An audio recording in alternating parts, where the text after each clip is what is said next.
a new iPad with a new Apple Pencil. Do you need a new iPad with a new Apple Pencil? I'm trying to build my want into a need right now. Stop bothering me. I love it. I'm Rich G. And I'm BJ Flagg, and this is episode 248, the best time for a tech refresh. Oh boy. Tech refresh is a cycle of regularly updating key elements of your tech infrastructure to maximize your business performance. Instead of using systems until they can no longer function, And we're all there. Many new businesses choose to upgrade to replace certain infrastructure on a regular schedule. Yeah, sticking with older technologies can inhibit your business from achieving its broader objectives. Outdated and unsupported technologies are the more vulnerable to cyber attacks, and they stifle creativity. Oh, I meant productivity and business processes efficiently. So, how do you know if it's time for a technology refresh? So, let's have a conversation. Action one, let's do a tech audit. You need to understand your entire inventory, all of your hardware, all of your software, all the accessories, mouses, cables, everything. What's new, what's old, what's really old, what's dying, and what's dead. Okay. Exactly. And, there are those massive box of cables that you have. So many of them are no longer needed. Time to edit that stuff out. Oh my gosh. Now, me being queen of Excel, I would enter all of the hardware and software on a gigantic spreadsheet to just get a holistic view of your situation. This is kind of the reality check of where you are. And it's something to kind of keep updated all the time so that you know what's the newest version, if this one got update, that type of thing. You should keep this current all the time. And it's great to have something like that because then it's something you could refer back to all the time, as things change. It's good to have it all in one place on a spreadsheet, but also talk to your people. Weed out the want to haves from the must haves. Understand what your people are needing, that they constantly are complaining about the speed of their computer or it keeps breaking or something goes. You need to uncover that from your people. Definitely. And, develop a final prioritized list of your tech so that you can then align it to your future business needs and what you can afford. Those two things come, intersect, and you're going to need to always be kind of on, have that list, because people who are going to be helping you are going to be asking you questions. What's the model of your this? What's your, the IN number of that? So this is going to be a helpful list for you in this journey. So action number 2 is define your business needs. You got your audit. Now, what are your needs? Have your needs changed during the last time since you've purchased any hardware and software? Our hardware and software is constantly changing. We are heavy users of SaaS, which is software as a service.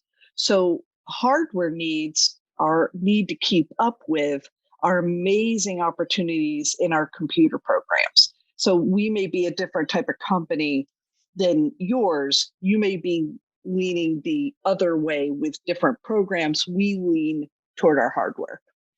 Exactly. And if you're offering new services, you may need presentation capabilities that you don't have right now. I've seen people who have cobbled together a system who could purchase one product that could do the job of 5.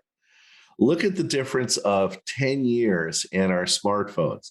The ability to stay ahead of the advance is key. As we had said previously, it's needs and wants. We want the new iPad with the Apple Pencil, but do we actually need it? Yeah. You need to build in, and also start looking at like what's slowing you down in your business. What is your hardware slowing you down? Are you looking unprofessional to your customers, where your systems are so slow or antiquated that customers and clients are noticing that you're way behind you, and you're complaining a lot? Oh, chief, this thing is always giving me trouble. That needs to go on your list. Exactly. Action 3, research the technology and the cost. Okay. Now that you have your audit and your business needs locked down, it's time to go out there and get the right tech for the best bang for your buck. Okay. Yeah. And don't be cheap. The more you invest in the best products, the fewer headaches you're going to have in the future. Just know this is not the time to save the $20 and go with an off brand. Just be on the alert. Always go for more RAM. I always say always more RAM. You got to jump. You should have really just said that at the very beginning. Always go with more RAM. Use your prioritized list and draw a line that allows for your budget. Once you find out the costs, you can start to understand about how much you can afford. And you could go under or over that line. It's all up to you. Exactly. There are specific times, for instance, during the year where technology news comes out. If you're working with the best people and you're also doing research online and leveraging the best sites that are out there and are not biased, you're going to be in such a good position. Think about what YouTube has done for us. They regularly have so many reviews of new hardware and software, and you really get to see how the person's working with it. It is awesome to take advantage of. Exactly. For example, I have a small practice, and I'm in the middle of deciding to upgrade my main Mac desktop, which is a year old, but it's the one I use the most. So should I constantly keep it at the best level?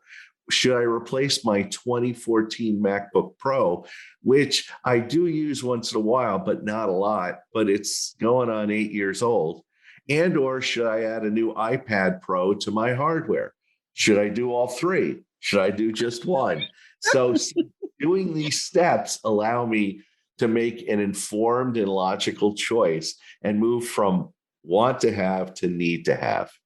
Exactly. He's really working it, guys. This is a big thing. Action number 4 is the rollout. Education and aftercare. Time to roll out the new hardware and software. You get so excited when the boxes show up in case of the hardware. You're just so excited, right? And all you want to do is rip it all open and just start working on it. Not so fast. First, you want to go back to your inventory sheet. You have to put everything on there. All the model numbers, you have to grab all those white pieces of paper that are important and put those in a little tiny special place. But the biggest thing you want to think about is security and aftercare. If you're on a PC, security is key. Before you even turn on your machine, you have got to have a security plan in place. That's exactly where hackers can get in right at that very first open. For Mac, it's all about aftercare. Oh, you do not need to leave the store, drop your iPhone, and not have aftercare. Exactly. You have to have the aftercare. It's true.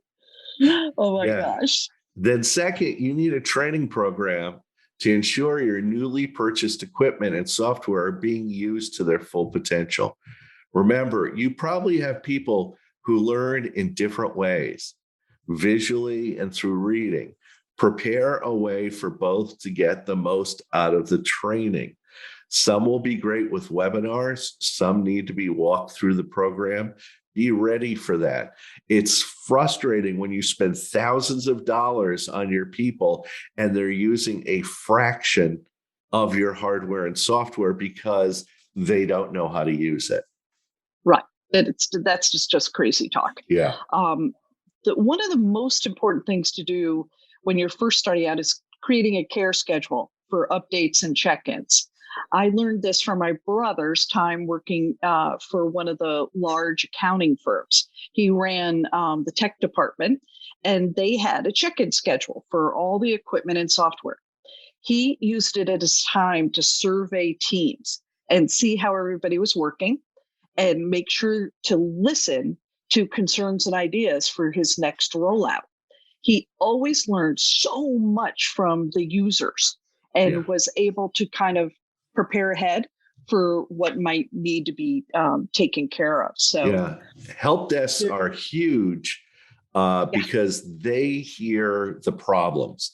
They see like, those laptops you bought, we're getting so many calls about that. So keep your ears open about where your team is complaining with certain things, because not every purchase is glorious. It's sometimes a problem.